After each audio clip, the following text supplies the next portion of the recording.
So I got a bunch of these. And these were the tenders for the battery. These are small, I believe they're 15-watt panels. These have been in storage now for many, many years, and I decided to myself, I said, why don't you get those things working? You can put them on the trailer.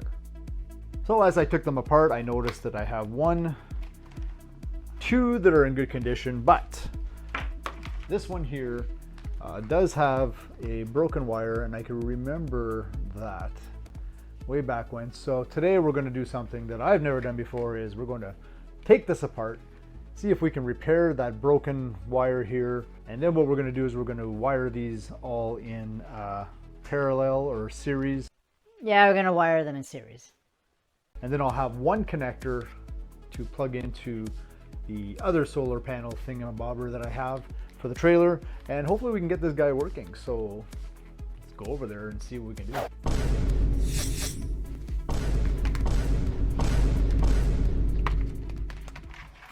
So again, there's the wire right, wrong side. There's the wire right there. I don't know if you can see that right there. So we're going to disassemble this panel. I can see right now that we have one screw here. Now I suspect they're probably under these rubber plugs that are probably rock hard. There's a whole bunch of them. So we're going to go ahead and take all these out and take the panel apart.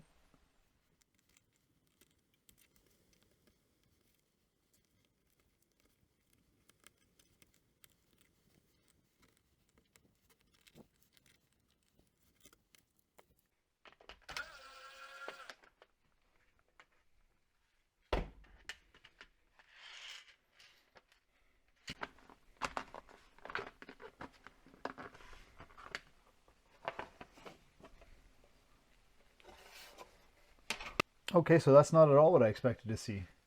They have some white stuff here, so that's for, looks like some kind of silicone, so that's probably for wire retention inside here, which is a good idea, of course. I do have enough wire here to cut it across, and then we're going to make note of the white trace that's on the one wire, which indicates the polarities, so we're going to make sure we put those back in the right spot. Cut it here. This is going to have to go, so we won't have any wire retention there. Maybe I can figure something out with a zip tie inside here or something, but we do have the silicone that's holding everything together. So this should be a quick repair.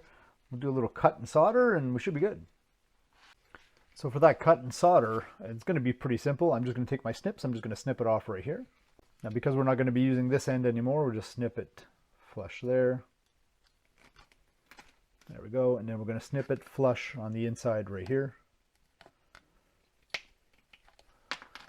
And like that, now we have enough wire sticking out here that I think I can make the solder connections. And we're going to strip these and we're going to give that a shot. Oh. So again, we're going to make sure that we index our wires correctly. And I forgot my wire strippers already.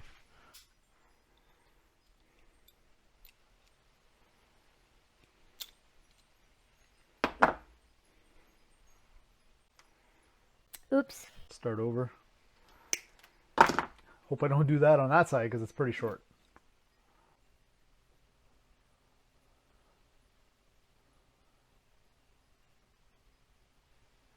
There we go. Now I'm just going to tin the ends of these just quickly with the soldering iron.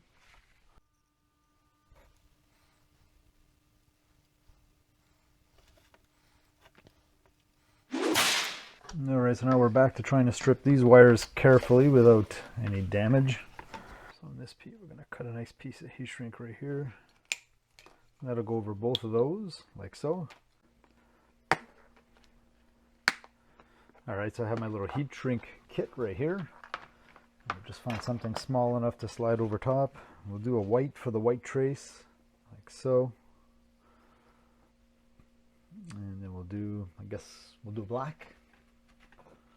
Now what we're going to do is I didn't tin the other side. I'm going to wrap these together quickly. I'm going to put some more flux on this wire side right here. And once I do that, get that flux on the wire side, I'm going to twist them together. Yeah, go ahead, complain about my soldering. So I have that on there, and then I'm going to slide this piece here over top, like so. That's going to go on the whole thing after the fact. Where's my brush? Oh, there you are. I'll just put this acid flux on there. This stuff helps the solder stick because I am horrible at soldering. Horrible. All right, so that's done. Now we just got to make sure which side had the white trace and which one was it.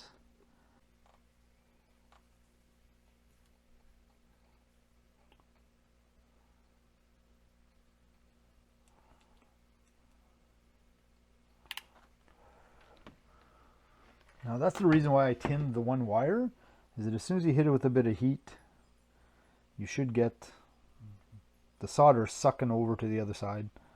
So it's not the best soldering job, but that'll tack it anyway. There we go, just give it another little touch underneath there.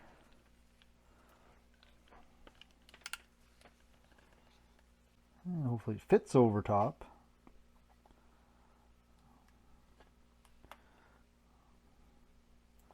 Maybe I used too small of a heat shrink.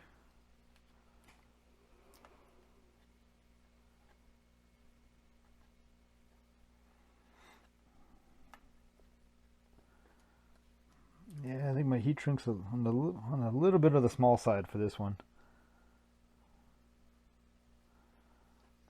Yeah. Oh yeah, we're going to replace this heat shrink with some bigger stuff because that was too small. Okay, so I've got the heat shrink wrapped around there, no problem. Just grab a little lighter or a torch or something. Let me see.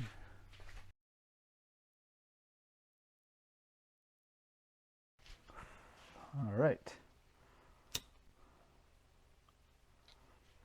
So that is now secured. And then we're going to slide this one over here. And I'm going to put it into the spot where it normally goes. And then I'm going to shrink it while it's in there. And hopefully the plan is this will be the retainer for the wire. Let's see how this works. Let me just give this side a little hit first.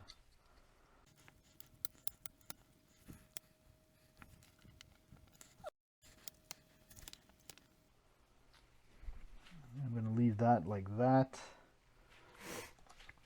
Okay, so this looks like we have a decent repair. Now I'm going to put the cover back on. And you can see it's notched at the bottom there. And with the cover back on, I'm just going to put a couple of screws. Two.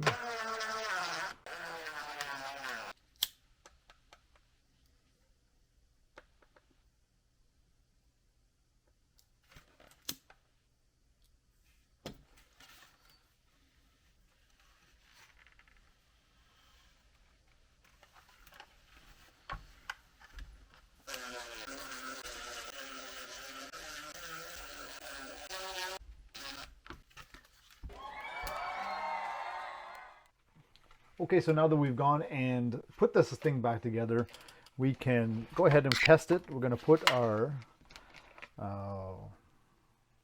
what do you call it? So we're going to put our voltmeter on it, and we're going to see if we can get power from it. All right, so we're going to set our meter to volts, and we have DC.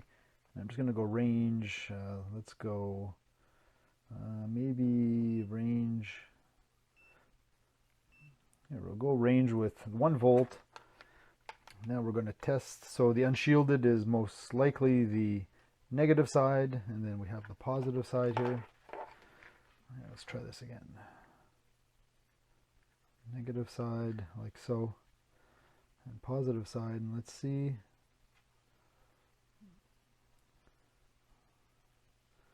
Is it possible that that thing is putting out 16 volts DC? So here, I'll show you guys. I don't know if you can see that on the meter or not. Let me just flip it around here. So if you can see, the meter is showing voltage currently, and if I turn a light on, the voltage increases up to 16 volts, and if I cover it, the voltage goes down. So we have voltage. That's a good thing.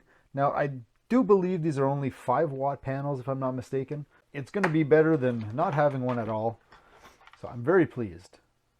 So after a quick Google search, it does appear that they still make these panels, maybe not the Eliminator Motomaster, but There are similar panels. I've seen them from 5 watts to 15 watts. I'm going to suspect this is probably a 5-watt panel. So when I hook up all 3 of them, I should have a 15-watt panel to help my 100-watt panel that's currently on my trailer, and I'm very pleased with this. So there you go, everybody. Finally, another repair. I don't know how I do it. Truly appreciate you guys watching. Go ahead and give it a like. Go ahead and subscribe to the channel. It doesn't cost you a thing. It helps me out a ton. I really appreciate it, and we'll see you guys next time.